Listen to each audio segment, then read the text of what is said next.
베드로와 요한이 답변이 끝났을 때에 최고 지도자들의 깜짝 놀란 일이 생겼습니다. 왜냐하면 이 법정 앞에 서 있던 그 사람들이 담대한 것이 너무 의아했고, 또 생각지도 못하게 하나님의 말씀으로 인용해서 영적인 통찰력을 가지고 자신들의 문제를 답변하고 변호하는 것이 경탄을 하게 됐습니다. 이 문제는 예수 부활에 대한 것을 너무나 논리정연하고 영적으로 분명하게 이렇게 이야기하는 것이 도무지 그들로서는 압도된 상황이라고 할 수 있습니다. 더더욱 놀란 것은 선천성 안전병이었던 이 사람이 베드로와 요한의 그 옆에 증인으로 와 있었다는 사실이 더 충격적입니다. 그가 부른 것도 아닌데 일부러 사원에서 와서 거기에 있는 것은 더더욱 놀랐습니다. 더 이상 트집을 잡을 수 없었습니다. 더 이상 비난할 수 있는 일도 없었습니다. 그 이후에 일어난 반응이 오늘 본문에 나옵니다. 잠시 베드로와 요한을 보낸 이후에 자기들끼리 서로 옥신각신하면서 의논하는 장면이 나옵니다.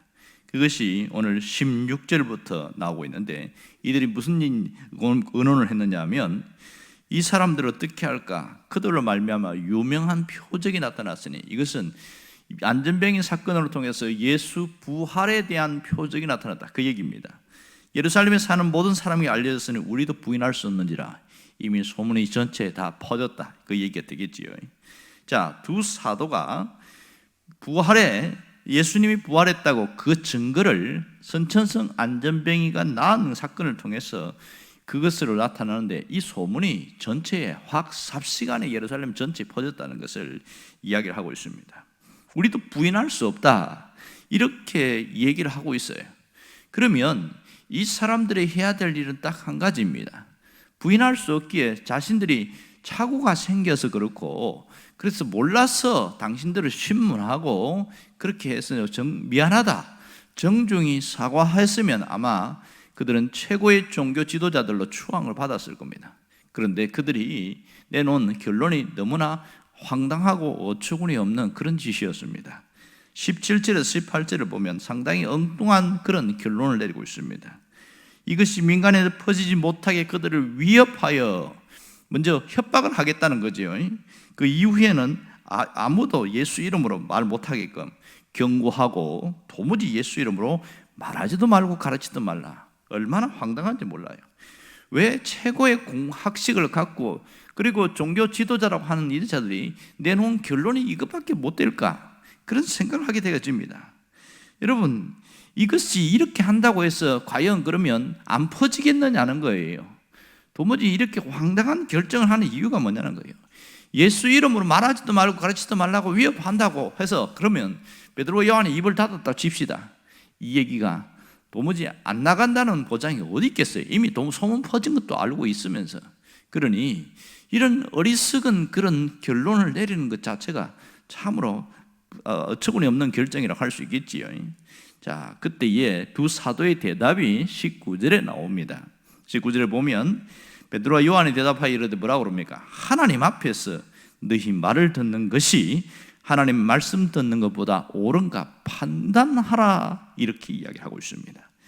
지금 최고 지도자들 앞에서 그릇된 그 위협에 절대로 굴복하지 않고 있습니다. 오히려 하나님의 말씀을 듣는 것과 이 당신들의 결정이 옳은 것인지 하나님 앞에서 판단해봐라, 이렇게 이야기를 하고 있습니다. 상당히 위협적인 얘기죠. 왜 베드로는 이런 얘기를 했을까? 굳이 이렇게 안 해도 되는데, 지금 사내들은 공회원들을 향하여 뭐라고 이야기하고 있냐면, 너희들이 이렇게 분별 없는 자들처럼 보는 거 처음 봤다, 이런 뜻이거든요. 분별력이 없는 자다, 이런 간접적인 그런 모욕감을 주고 있단 말입니다. 이렇게 상대방을 자극했을 때 나타나는 결론은 그들의 분노고 그들이 갖고 있는 권세로 더 테러를 할 수 있는 그런 일인데 왜 그랬을까야, 이런 생각을 합니다. 사실 베드로가 전곡을 찌르지 않고 완곡한 표현을 해도 충분히 가능한데 왜 핵심을 찔러서 그렇게 아프게 하고 분노로 자극을 할까, 그런 생각을 합니다. 자, 오늘 이 베드로의 이런 얘기와 함께 먼저 하나 풀어야 될 것은 당시 최고의 지도자들이 베드로를 향하여 이런 결론을 내린 이유가 뭐냐는 거예요. 왜 이렇게밖에 할 수 없었느냐? 그것은 이들이 하나님 앞에서 그 말씀을 가지고 사는 것이 아니고 그 말씀으로 자기들의 이익과 자신들이 원하는 주장으로 그렇게 똘똘 뭉친 결과라고 할 수 있습니다. 쉽게 말하면 말씀 앞에서 자기 객관화가 되지 않았을 때 이러한 어처구니 없는 결정을 하게 되더라. 자기 객관화가 상실되어지면 말씀이라는 도구, 성경이라는 도구를 통해서 자기 억지 주장을 펼치는 그런 일들이 여기서 펼쳐지고 있는 겁니다. 정말 어리석지 않습니까?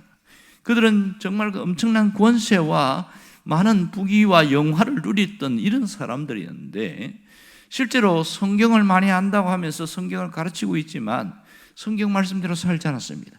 그것이 오늘 여기에서 한 단면이 정확하게 나오고 있습니다. 성경을 통하여 자신들의 이익을 누리고 이권을 유지하는 그런 단체로 전락해버렸습니다.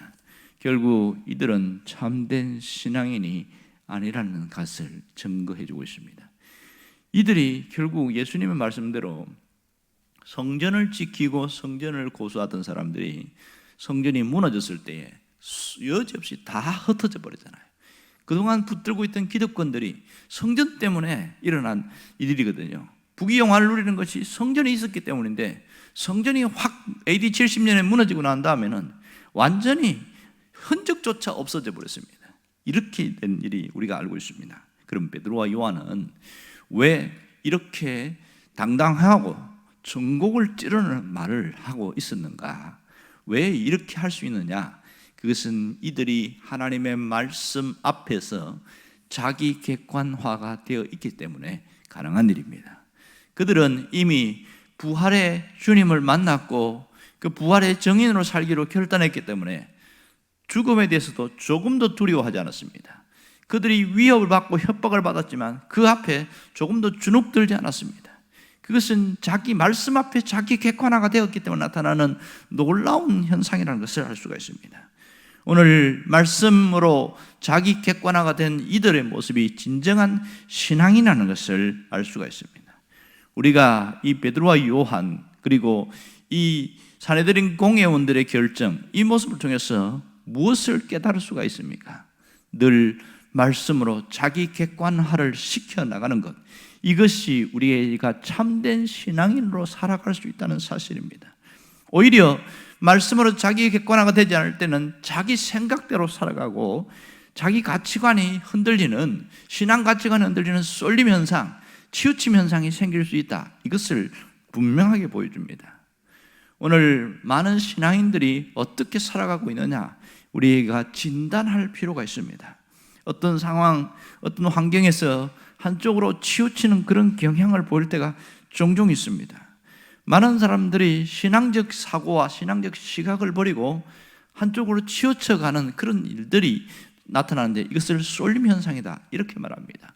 심리학자들은 이런 것을 두고 사람들이 자기가 생각하는 대로 믿고 자기가 믿고 싶은 대로 생각하는 이것을 편향이다, 이렇게 말합니다. 인지적 편향, 이런 표현을 씁니다. 그런데 인지적 편향 중에서 가장 심각한 것은 확정 편향이라고 말합니다. 확정 편향이라는 것은 원래 자기가 가지고 있는 생각이나 그 신념을 확인하려고 하는 경향성, 이것을 확정 편향이라고 합니다. 쉽게 말해서 자기가 믿고 싶은 대로 믿는다는 겁니다. 자기가 생각하는 대로 믿는다는 거예요. 상황이 좋았든 나빴든 상관없이 그렇게 믿고 싶은 대로 믿는 경향이 상당히 많다는 겁니다. 우리가 알고 있듯이 정치계에서도 보면 진보와 보수로 나누어 있습니다. 그러면 진보든 보수든 자기 진영에 있는 사람들이 큰 실수를 하고 잘못했을 때에 확정 편향을 갖고 있는 사람들은 절대로 그걸 인정하지 않습니다. 쉽게 용납하고 받아줍니다. 왜냐하면 그것을 안 받아들이려고, 너희들은 잘못 안 하냐, 이렇게 하면서 따지고 들거든요. 이게 신앙에서도 이런 일이 있어요. 처음 예수를 믿을 때는 굉장히 순수하고 그냥 말씀을 말씀대로 받아들이는데 어느 순간부터 자기 생각대로 믿는 경우가 있습니다. 자기 믿고 싶은 대로 믿는 경우가 있어요. 그래서 말씀으로 자기 객관화가 되지 않은 사람들은 이게 심각한 위협 요소가 되는 경우가 있습니다. 그래서 이야기하면서 내 생각에는 그건 아닌 것 같은데 이러면서 얘기를 합니다. 이게 한쪽으로 쏠림 현상이 자기 생각이 신앙이 돼버린 경우가 있습니다. 더 위험한 건 뭐냐면 내가 기도해 보니까 그는 위험하던데 내가 기도해 보니까 당신 그렇게 살면 안 된다는 둥 상당히 자기가 영적인 것처럼 하면서 하는데 자기 생각이 들어갈 때가 굉장히 많습니다. 이것 때문에 교회 안에서 갈등과 오해가 생기고 다툼이 생기고 이런 힘든 일이 있습니다. 신앙에 심각한 오류 현상이 생깁니다. 이걸 뭐라고 그러냐면 내가 복음이다 그럽니다. 내가 만든 복음서를 쓰고 있는 거예요. 이게 얼마나 무서운지 자기도 못 깨닫고 있는 겁니다. 깨닫지를 못하니까 그런 것이죠. 오늘 정말 우리에게 필요한 게 뭘까요? 말씀에 의한, 말씀을 통한 자기 객관화입니다. 자기 객관화.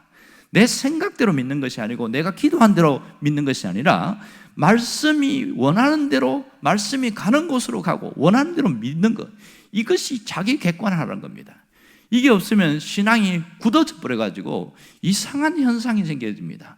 오래 믿어서 아는 건 많은데 사는 것은 엉망이 되어버려요. 왜냐하면 이미 한쪽으로 쏠려버렸거든요.